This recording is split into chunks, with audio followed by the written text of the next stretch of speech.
Uyg'ur yozuvchisi Jaloliddin Bahramning Şinjan Xalq nashriyati tarafidan nashr qilingan Omad va Ofat nomli romani. Bu roman Beliqut shirkatida ovozga ilinib, Beliqut to'g'ridan o'tildi. 20-bob. Sadi sen qachondan beri bu ishni qilyapsan? Axtar Nisa qo'lini shiltadi. Tutilib qolsam, oqibatimning nima bo'lganligini bilmamsa? Aqalton tamojnidan ati o'tidi, bugun o'tidi deb saqlab zerikib o'lay dedi. Dedi Qadirdan jeli bo'lib. Malba setib beramsan debdi. Ma'qul dedim shu. O'g'ini eti nimaka? O'smarxon qo'llarini shirtdi. Nimandaq o'zingni chaqlamaydigan bo'lasan? Uning eti majankan. Majan? Axtar Nisoning qapoqlari turildi. Tungamniki? Yo'q, Uyg'urka. Ey, Uyg'urning ismi Majan bo'lamda? O'smarxonning ko'zlari olaydi. Shuningdan uning saxtpaz ekanligi bilib turmandi. Uyg'urcha ismi Qadirdan darhol esiga olmadi. O'shirib oldikan. Majammi? O'shirib oldimi? Hammasi yolg'on.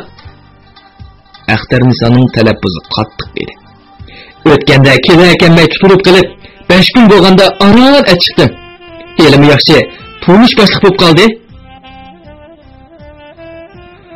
U chog'da o'zingiz ishga buyurgan tursangiz, Beliqut xazina Qadirdanmi olaydi. Kim seni ko'chalarda lag'aylab yursin debdi? Beradiganni berib, taksi bilan tez yonmamsa, yoki odam qaynimiga shungisanmi bo'ladi-ku? Axtar Niso uchi ilmak po'latsimni Qadirdanning qo'liga silingan ko'zining to'shkiga tiqib, uyoq-bu yoqqa to'lg'aydi. Qayraydi va begizdek bir nimani to'shning bir yeriga taqab, orqadan so'yuq maydek bir nimani temitib, ko'zini silkiydi.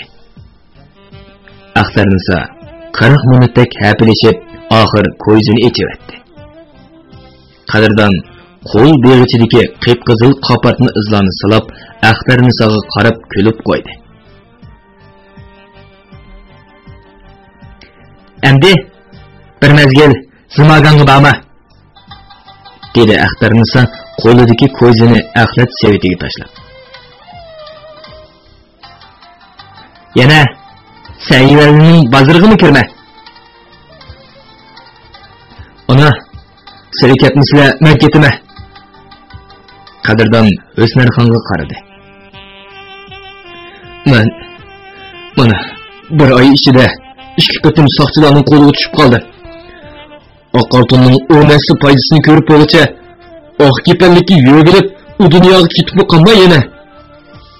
200 mingni berasizlar. Urumchiga berib o'qtimni qilay. Hey bayqush, dastlabda o'zingni chaqlab bermamsa? Axtar Nisoning opsiningdek sop-seriq chiroyi o'pkadek qizdirib ketdi. So'da deganda, u yoqdan pay ketib, bu yoqdan foydasini ko'radigan gap yo'q. 1-2 oy, hatto yillab saqlaydigan ishlarni bo'ladi. Hozir hamma pulni Singapurlik xo'jayinning banki hisobiga yo'llab etdik. Sana berdiğinga ne hareketken o? Bo'ldi. Kirib uxla. O'smarxon qiziga ko'zini qisib qo'ydi. Bir necha kun saqlab baqili. Tamojna senli bo'shab qolsa, mallarimiz yetib kelishi mumkin. Bo'lmasa biz ketaveraylik. Axtar Niso orqamizdan avatib bersin. Axtar Nisoning ijaraga o'tirayotgan uyi bir qeyri ar-xotinlarning shaxsiy qo'rosi bo'lib, ishkarki qozniga kichik, tashqarqisi cho'ngroq mehmonxona edi. Sayyalida bundoq oddiy, ko'rimsiz uylarning oylik ijara haqqimi necha ming so'mga to'xtaydi. Qadirdan 6 kvadrat metrmi kelmaydigan qoznoq uydagi yig'ma karvati yotadi.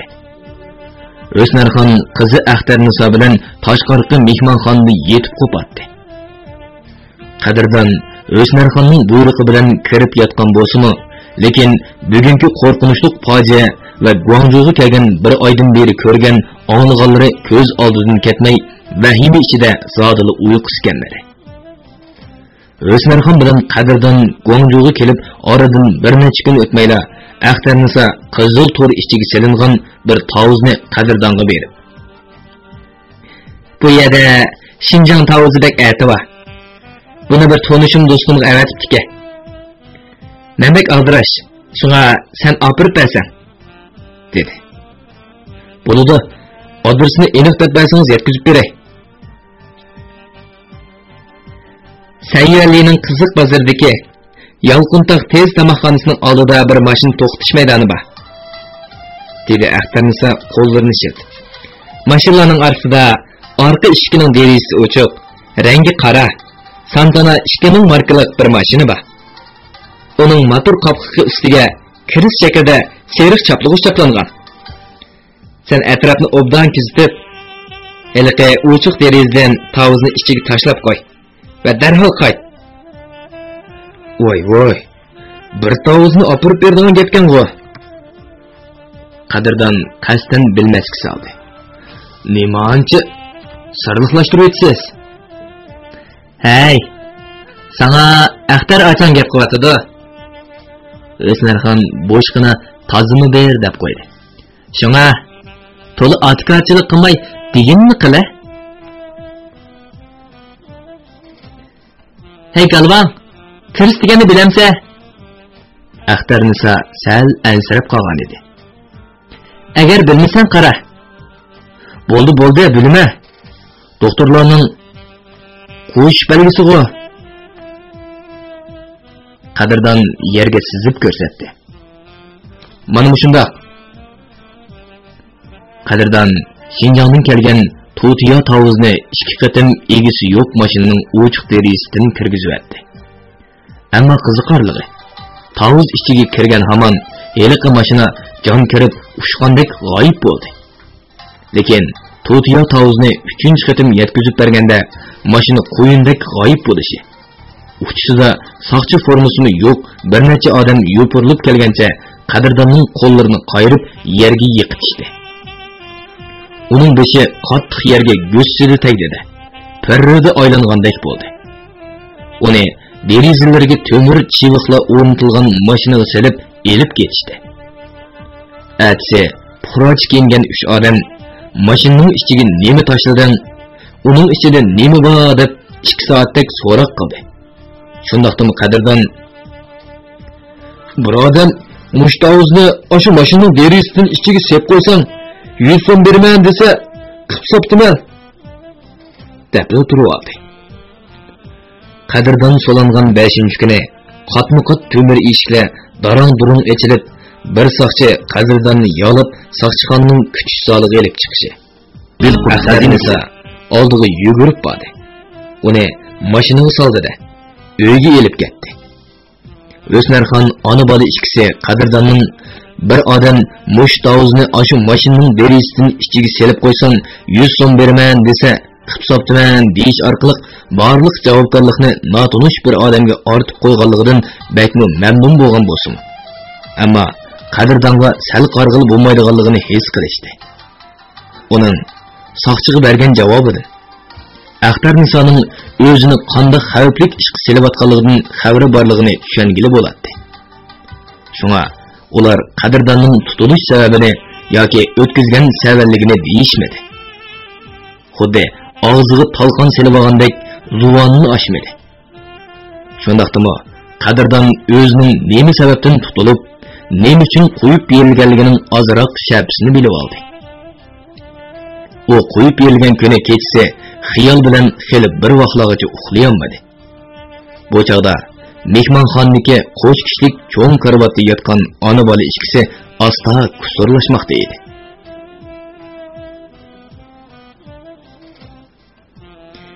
Bu Galvan chandurmay ketib etib, shartla tashlab qo'ymay.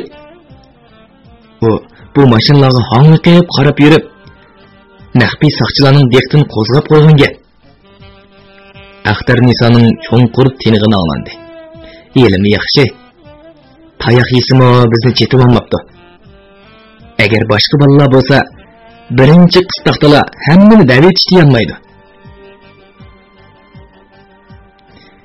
Degan bilan bir tiyin pul xashlamay, boshliqni epini joylabsan-ku. Jinim ana, shundoq deganing bilan dardimni o'zim bilaman. Axtar Nisa demiqini qoqdi. Az xo'rliq topmadim. Onunga pul berib qutulsangchi. Nima deydigansa? Hozir gal yo'g'inab ketdi. 5000, 10 deganlar chin kamirda yo'qib ketadi. Texi 100 minglab talab qilmaganda xo'sh bo'lmas. Ay balam, qadrdonni endi nima ish qilay deysan? Qadrdan yostiqdan beshini ko'tarib, mehmonxona tarafga quloq yaqqan bo'lsa-mu, hech nimani anglayolmadi. Chunki Axtar Nisa to'limi past ovozda shivirlamoqda edi. Qadrdan Axtar Nisoning o'zini qurbon qilish badaliga qutulib chiqib 3 kunmi o'tmadi bo'lg'ay. Eshik oldidagi tosh o'stan bo'yida tomoq chekib o'tiradi. Chochlarini gardiniga tushirib olgan 26-27 yoshlardagi bir Uyg'ur bola uning qishig'iga kelib qirg'iz zo'ngzaydi. U qo'ldagi tomoqni ko'rsatib tutashtirib olay deyishi. Qadrdan shahmig'ini elib chaqdi. Eliqi yigit tomoqni qattiq bir sho'rg'andan keyin yo'g'on og'zini kalchaytib kuldi. Tonish qolayli. Yigit qo'lni sundi. Mening ismim Majan. Sizningchi? Mening atim Qadrdan. O yigitning chiroyiga zan soldi. Siz Tunganmi? Yo'q, men o'rg'i. Amsa ismingiz nimanda Xalita? O'rg'ichi ismim O'shir Palta. Qadrdan ichida ismlarimni o'zingdek g'alatikkina deb o'yladi. Bu asnoda Majan atrofga bir qarab etib, yonchiqidan 2 ellik cho'nliqda so'liyov xotiliq xiroyinni chiqarib Qadrdonga ko'rsatdi. Buni qilib baqqanmi? Qilib baqqan. Xiroyinni ko'rib Qadrdonning yuragi o'ynab ketdi. U qanchalik ishdi? O'g'il bola. Majan Qadrdonning do'lisiga urib qo'ydi. Agar ovqat qilaman desang, buning foydasi alomat ko'p bo'ladi. Zodi maqsading nima? O'chiq demamsa?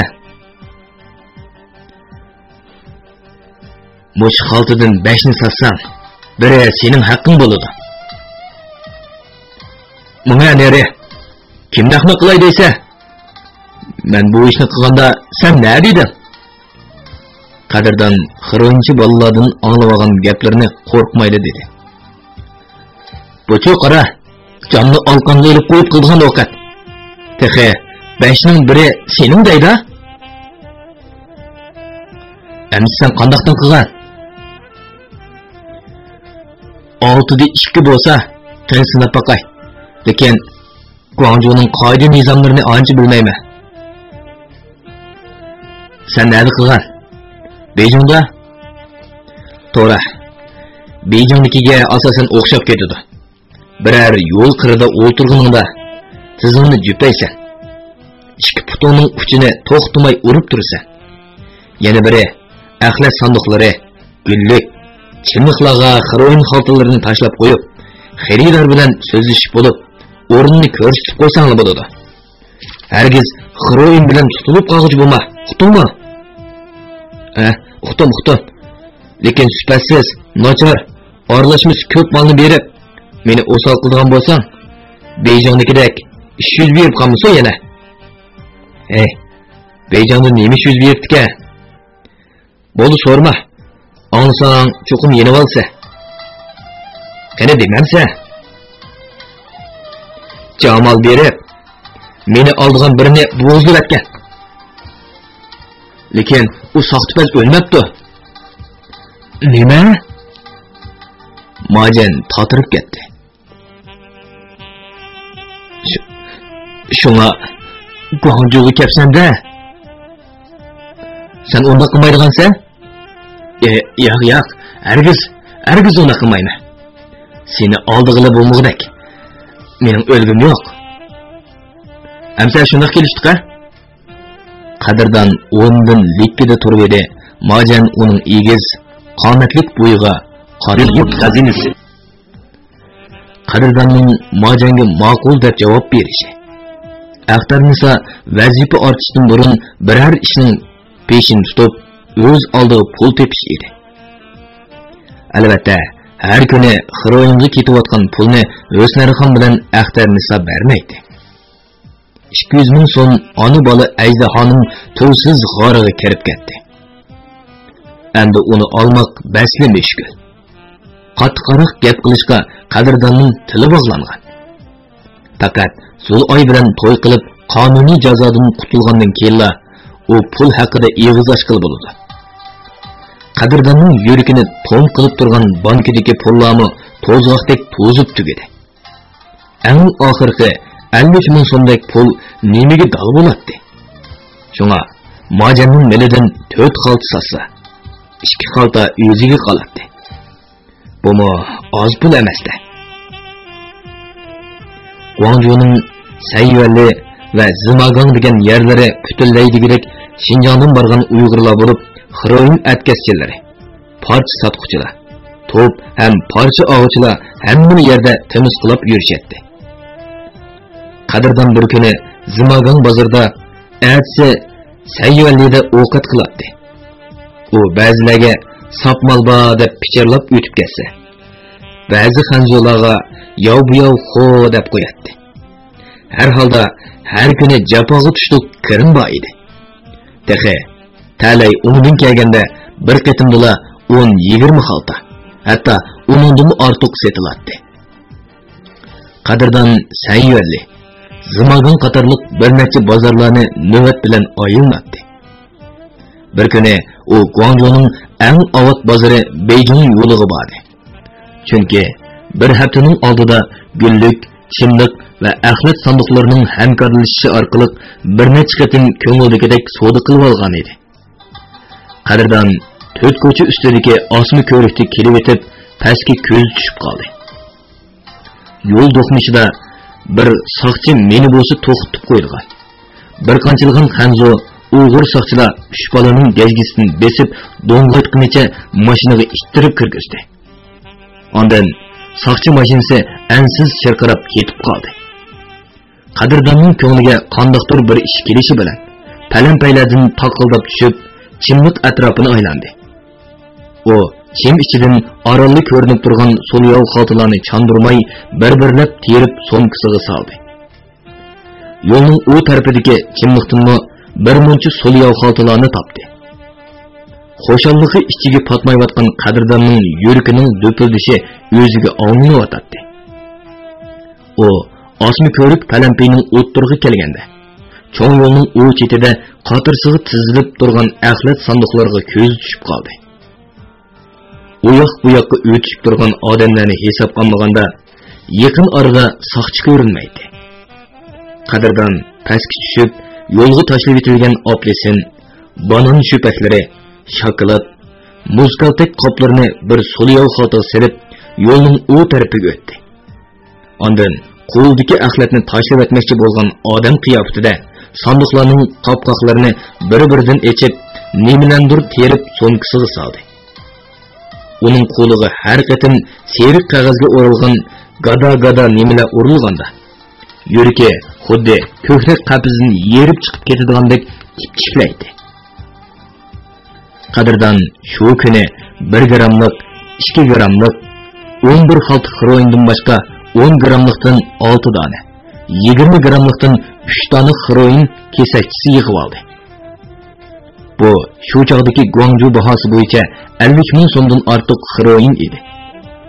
Uningdan boshqa Majanning melini setish orqali 40 bo'lakdek xiroin o'ziga qilib qoldi. Hozir qadrdan heroindan ancha g'am yemaydigan bo'ldi. Shundaqdimi, texmi ko'parak to'plab olsa, yuragi butun turdiganligi his qilgan qadrdan bir kuni mo'jam bergan 12 bo'liq heroinni bozorga olib chiqmoqchi bo'ldi. Uning Zimaganda yetayotgan yotiqi bambukzorlik bir yezidagi dehqonning 2 qavatlik uyi bo'lib, butunlay bambuk va erg'oydan selingan yog'och uylar edi. Uning shakami xuddi Yunnandagi ozsonliq millatlar uylaridek g'ichirlab turadigan koridor. 2-chi qavatga bevosita tutashgan palampay, ko'ngirlik derizalari, ushoq yog'ochlardan naqshlangan devazulliq edi. Qadrdan bambuk qo'zoqlardan to'qilgan o'rindiqda o'ltirib, yotiqi oldida choy ichib o'tadi. U kaltiyang oq ko'nglik kiygan bir xanzoning palampay orqali 2-chi qavatga engishib chiqayotganligini ko'rib qoldi. Bundaq yoqi yerlarga keldiganlarning ko'pinchisi mol izlab keldiganlar edi. Shunga qadrdan uningga qarab baqirdi. "Hey! Yo'q qo'y!" Yeliqi oq ko'nglik xanzo lappida qaradi. "Yo'q" deb bir qo'lni ko'tardi. Lekin u qo'lni ko'tarishi ko'nglik etiki ostidan sangilab turgan ko'zi bilan tapanchasining uchi ko'rinib qoldi. Qadrdan qo'ldagi chinni tashlab o'tib, balkondan bo'ylab qochdi. U balkon salasundan pastga sangilab, to'rikni quchoqlab oldi. Ondan pastga seyrilib tushib ketdi. Ya'ni 2 puxroch kiyingan saqchi uning oldin to'sib, tapanchasini tanglab keldi-da, qo'liga ko'zi soldi. Bu asnoda 2-chi qavatdagi yotoqlardan qalaymaqan varqirash, cherqirashlar anglish bilan o'tir yoshlik saqchi yashiroq hamroyiga nimalandir degach oldirib 2-chi qavatga chiqib ketdi. Yosh saqchi qadrdonni yolib cho'ng yo'lga elib chiqishi. Kichik mashina haydab kelgan mo'jan uni ko'rib qoldi. U mashinasini asta haydagach qadrdonga ko'zini qisib, qandoqdir ishoralarni qildi-da, Zimagang bozorga ushqandek kirib ketdi. Qadrdonni elib mangan saqchi Zimagang bozorga amdili kirishi. Biri taqirbash, yana biri chechini mo'rillargacha o'stirib olgan 2 Uyg'ur yigit bilan qo'ng'ir chochliq, chiqir ko'z, bir qo'liqining 3 yerida oq oltin chambar pildirlab turgan, uzun ushlangan tarnoqlarga ko'mish rang lak surib olgan bir satang Uyg'ur qizi yosh saqchining oldin to'sdi. "Diye shavu, yo'qoplib ketdingizmi?" Yerim yalama satang ballarini to'lg'idi. "O'tganki o'ltirish sizga sovuq keldimi nima? Qaringizni ko'rsatmaydigan bo'lib ketdingiz-a?" Satan yosh soqchini rasa gap kishirayotganda qadrdonga orqasini qilib olgan taqirbash sag'irsi ustidagi qo'llarini o'ynatib qosh ishoratini qilmoqda edi. Oxiri ishoratini uqtiramay yenidagi uzun choch birodariga gap qilgan bo'lib, "Qochmamsan, hey lomzalla" deb tiladi. Shu chog'da qadrdon partlik qilib qochdi. Uning qo'lida ko'zi bo'lg'achqimi, jon jahli bilan yugurishga qarshi bo'ladi. Yosh soqchi rasa odam qaynimiga kelganda qadrdonga yetishivog'ili tas-tasli qoldi. Ammo odamlar orasidan kimdir biri uni putlayotdi. U o'rnidan turishi, bir muncha odam uning oldin to'sib turib oldi. Bu chog'da mashina eshigini ochib qarab turgan mo'jan qadrdonni mashinaga soldi-da, birdamdala g'oyib bo'ldi. Qaznoq uyda to'risqa tikilganicha o'ngsiga yotgan qadrdon ko'zini buzib olg'ich qazirib, ishib qolgan qo'l beg'ishlarini salab yana xiyolga ketdi. Elimi yaxshi. Axtarnisa ko'zini buzib etishni bilar ekan. Bo'lmasa qandoqni qilar edi? Biror rimutchining qishig'i parsa, ularmo javobgarlikdan qo'rqib etishga petinolmaydi. Qut xazinasi. Bu yapon ko'zisi qo'l beg'ichi medirlig'on siri changib, qon aylanishni bo'g'ib qo'yadi. To'g'ri. Axtarnisa degan bu xotin bo'sh emaskan. Bo'ldi. Endi ketish kerak. bir oy ichida 2 qatim soqchilarning qo'liga tushib qolish odatdagi ish emas. Endi oq oltin bo'lamdi, 200 ming so'm pul bo'lamdi, onasining g'ari. Elimi yaxshi. Bu qatim mojaning odamlari fursat yaratib berib qechib qutuldi. Agar Axtar Nisa bo'lgan bo'lsa, bu 2-chi qatimlig'i yo'l mangmamdi bir nima demakdas. Qadrdon uchun o'zini xor qilgan undoq pidokor xotinlar bo'lavermaydi-da. Qadrdon atsi atiganda noshta qilib etib, Shinjonga qaytadiganligini degan edi. Axtar Nisa uningga bir olib qo'yib. Bir ikkinchida Singapurlik xo'jayindan xabar kelib qolsa ajab emas. Lekin bugundan boshlab heliqi ismi g'alati odaming bilan aloqa qilma. deb gapni o'zgartirdi. O noshtadan keyin onasi O'snarxon bilan chiqib ketib, nagidur yo'qoldi. Qadrdon odamsiz qolgan uyda to'plab olgan chaqmoq qanatdek xiroin kesakchilarini, o'nsimon xiroinlarni ish kiyimlarining ichidagi o'zi choplab tikib olgan yonchuqlarga selib og'zini tikibetdi. Hammani bir qur saranjallashtirib bo'lgandan keyin safar so'mkisining siyirtmasiga qo'shlab qulib soldi. Kech bo'lib qolgan edi. Qadrdon orqa-orqadan asnab, ko'zidan yosh, burnidan suv, og'zidan sho'lgay eqib, put-qo'llari tortishib, xumarning oldingi belgilari kelishga boshlagan edi. O amdili pol-pol qog'oz, naycha, saranglarni elib turishi.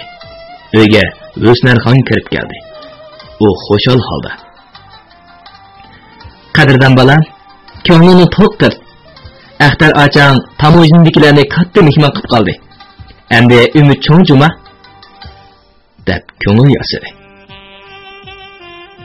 Ona, men atigandan beri sirtga chiqmadim, dedi Qadrdon.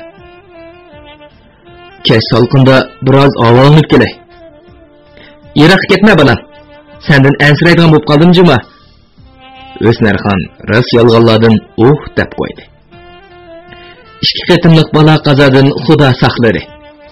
Ammo biror kelishmaslik bo'lib qolsa, Zulayimdan ayrilib qolaman degina. Qadrdon eshik oldiga chiqib, cho'ng yo'lning u tarafiga o'tdi. Bu yerga tosh o'stangni bo'ylab uzunga suzilgan o'rmonni asrash uchun to'mir salosun bekitilgan bo'lib, salosun tuvida o'g'zi bo'yi egizlikda o'sib ketgan o'zmi yopirmoqlik mo'dan gul bor edi. Uning orliqlarga o'rnatilgan shoda o'rindiqlar shunchalik pinhon ediki, oldidagi o'rmon va orqadagi cho'ng yo'lda ketayotganlarning hech qaysini farq etolmaydi. Qadrdon o'zmi yopirmoqlik mo'dan gul tuvidagi bir shoda o'rindiqda kelib o'tirdi. Odam pol-pol qog'oz, suliyonaycha saranglarni elib yeniga qo'ydi.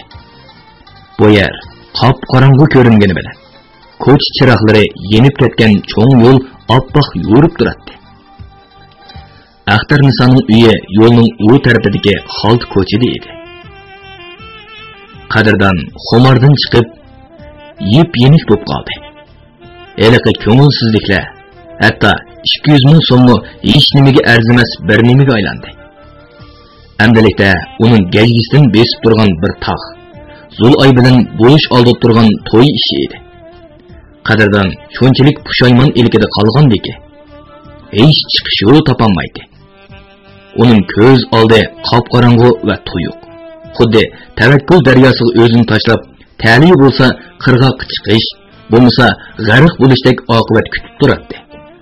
Zulayning zaifona dadisi Oboq to'xti, Besham Azazul onasi O'snarxon, Kulbangi Asad arva, ochisi Atkaschi Axtar Nisolar Qadrdonning ko'z oldiga kelishi bilan o'zini yilon chayonlar ichiga kirib qolgandek his qiladi.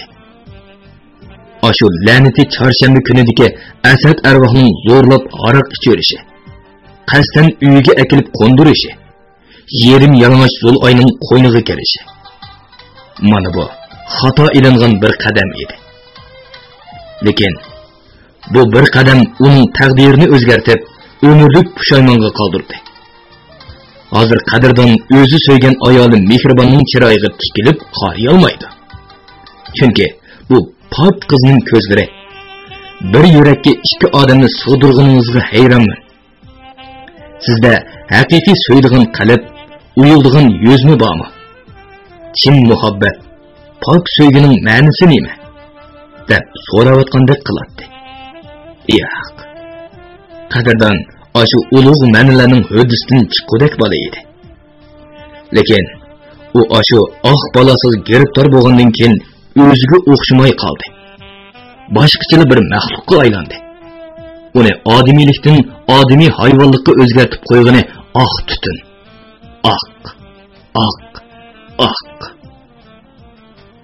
Qadrdon shoda o'rinliqda yo'langunicha osmondagi oyga, pilildab turgan yulduzlarga qaradi. Lekin ular suvari yeyilib ketgan nur partisiga o'xshab qolgan edi. Chunki uning yuzlarini yuyib tushayotgan yosh qiyollari ko'zlarini lip-lip suzib, manallaga to'ldirib eqiyotdi. Ras. O chiqish yo'lining nada ekanligini topolmadi. Bu la'nati oqni tashlab o'tayya deb tashlab o'tkili bo'lmasa. Unda qilsa o'lim azobi. Munda qilsa o'lim yo'li. Hozir ota-onasi, ochi inalari uni tashlab o'tdi deb ko'ngil amin yurdiganda. Lekin qadrdon ularni oldi. Zul'oyning ochisi Axtar Nisoga bergan telefonda yoshlar binosining direktori Obul Hasan Urumchiga kelib qadrdonni topolmay, oshxonaga hafta qatirib oxiri Xotanga qaytib ketibdi. Uningga qilib qolgan ozroq puli bankada bor. Uni bervasi ish tugaydi. Biroq u ota-onasiga xiroyni tashlamaganligini esa, ular nim bo'lib ketdi. Texe paxta ichida cho'g' saqlig'ili bo'lmaganidek. O'smarxon Zul'oyla do'stlikda uyi, shundaqla ayoli borlig'ini uqib qolsa, qandoq fojialar qaror topa. Mehribondek nozik qiz bundoq ig'ir zarbiga bardoshlik bera oladimi? Xudo. Shunga oyon bo'lgan ko'mish sochliq farishta ona rost debdikan. Mening omadim rostli tush vaqtidagi daraxt soyisidek qisqa bo'ldi. Lekin azoblarim qachongacha davom etadi? Qadrdon, bu tizginsiz ham chegiz savolga javob topolmadi. U cho'nqur ufsinib turishi, bir kichik mashina qattiq tormoz bilan uning orqasida to'xtadi. Qadrdon o'jmi yo'pirmoqliq modangilning qo'yuq shoxlari orasidan mashinadan amdili tushgan Axtar Niso bilan Mojanni ko'rib qoldi. Ko'rgandimi intayin aniq ko'rdi. Chunki ularning beshidila ko'ch chirg'i oppoq yo'rib turadi. Shavkat, zimagondagi harakatdan alomat tez bo'ldimi? dedi Axtar Niso mamnun bo'lgan ahvolda. Bo'lmasa qadrdon qutulmaydi. Bolalarga chaqmoq tezligida xabar qildim emasmi? Ta'limga ularni yo'l ustidagi bir oshxonada o'tiribdi-ku. Derizdan ko'zimga cheliqib qoldi. Shavkat, qadrdon heliqlarni pul qila oldimi? Ixtirochi, u sodiq pichiq nima ekan juma? Siz menga bergan molning 3dan 1ni osh setib tugatdi, dedi Mojan. Ertadan boshlab yana beraymi? Yo'q, endi berma. Axtar Niso ig'ir tindi. O Shinjonga sog'-salomat ketib olsin. Voy, uni hajab qanot yeb ketdingiz. Mojan tamak tutashtirdi. Siz ish qilgan qiz yigitlardan nachis tutilib, qanchisi kesilib ketdi. Bir pay koringiz bo'lmagan bu so'ltakka ajab o'shki yog'laringiz erib ketdi. Nima? Kundashligin kevatanda? Odamning kundashlikka ishni qilyapsiz. Shavkat, sen uqmaysan. O'rgan mening singlimning loyiqi. Singlingizni loyiqi bo'lsin bo'pti.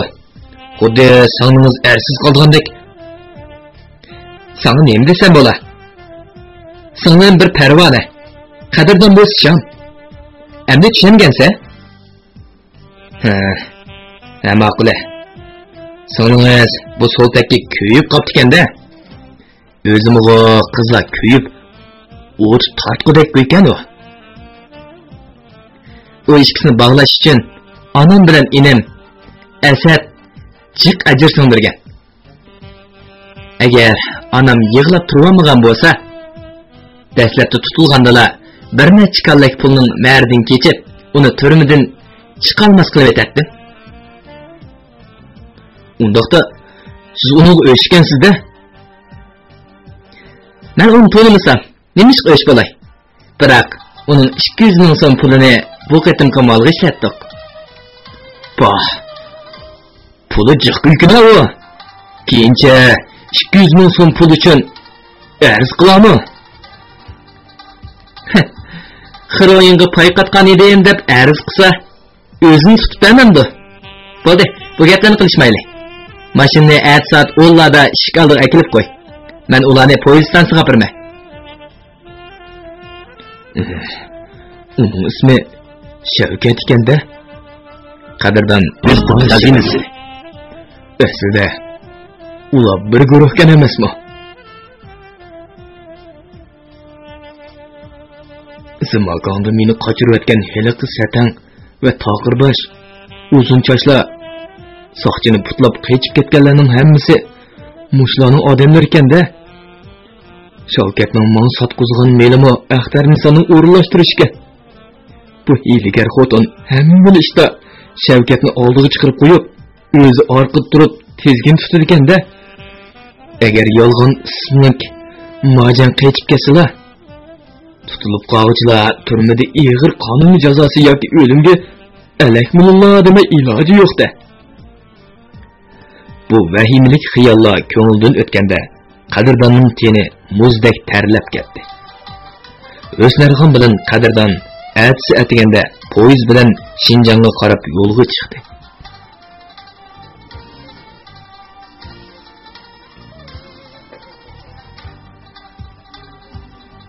Qadrdon mehmonxona o'tirsida tizlanib o'tirgan Mehribonning ovozi to'liq miskin edi. Siz mana bunchalar jiq pulni berganingizga qaraganda endi kelmaydigan o'xshaysiz. Mehribon, menga ishining. To'ydan keyin ota-onam bir necha oy, hatto yarim yildak qo'yib bermay tutib olsa, dedi Qadrdon divanda yengishib o'tirganicha. Sizning bu yerda qiyinlik qilishingizni xohlamayman. 30 ming degan hech qancha jiq pul emas. Ah xudo. Qarori yo'q shu kunlarda kimlarning yo'liga talmuraman. Mehribonning yuzlaridan yosh tomchilari uzilmay to'kilib turadi. Tong otmas uzun tunlarda kimlar bilan munulishaman?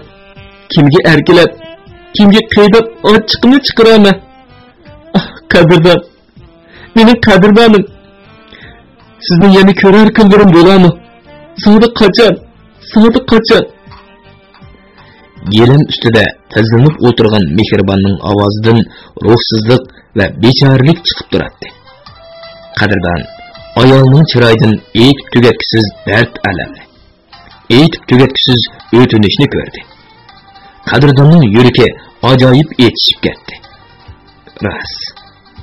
Mehribonning ko'z yoshlariga ko'ndashlik zahar zo'qimlarimi orlashib ketgan edi. Har qancha vafodor sevgisi aqidaga o'yinib ketgan bir ayol erni qon hidi yo'qsiz urush maydonida uzun safarga qoshqulluq hayotga uzatsimi? Har holda yuragidagi g'urur, odimiylik, vijdon uni bazlaydi, madad berdi. Lekin erini o'yinishga yo'q. Yuziga mijozat suvashga uzatgan ayolni kimlar ko'rib boqqan? Yana kelib yurakdan sevgan jufti hamrohini. U nozik his tuyg'ular, shirin xiyollar, poklik umidlar, ezgu tilaklar makoni bo'lgan mushtumdek yurakni ziq sanjib otash ichiga tashlaganlikdir. Mehribon buloqdek döp-dögülek qora ko'zlarini mo'ldirlatib yosh to'kib o'tiradi. Qadrdon uning qo'lini so'zdi. Uni oppoq nozik qo'llarini berdi. Ular bir-biriga singib ketdi. Ayolni bag'riga besib turgan Qadrdon ichiga qo'qos to'kilib ketgandek azoblik to'lgandi. Ko'zlaridan yo'g'on yosh tomchilari do'milab tushdi. Qadrdon ko'kragiga bosh qo'yib unsiz esadayotgan ma'sum sanamga qaradi. Qizning chehri bahori yomg'ir suyib tomchilayotgan g'unchiga o'xshab qolgan edi. Qadrdon, sizning menga yolg'iz taalluq emasligingizni bilaman, dedi mehribon yoshlarini surtmay. Shundaqdimi 4 oylik bo'lgan bolangizni o'ylang. Tezroq qaytib keling.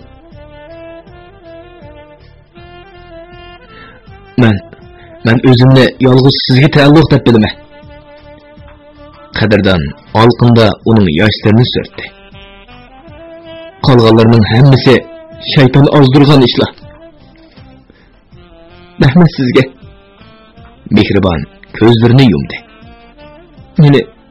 Meni suyib qo'ying. Qadrdon asta yengishdi.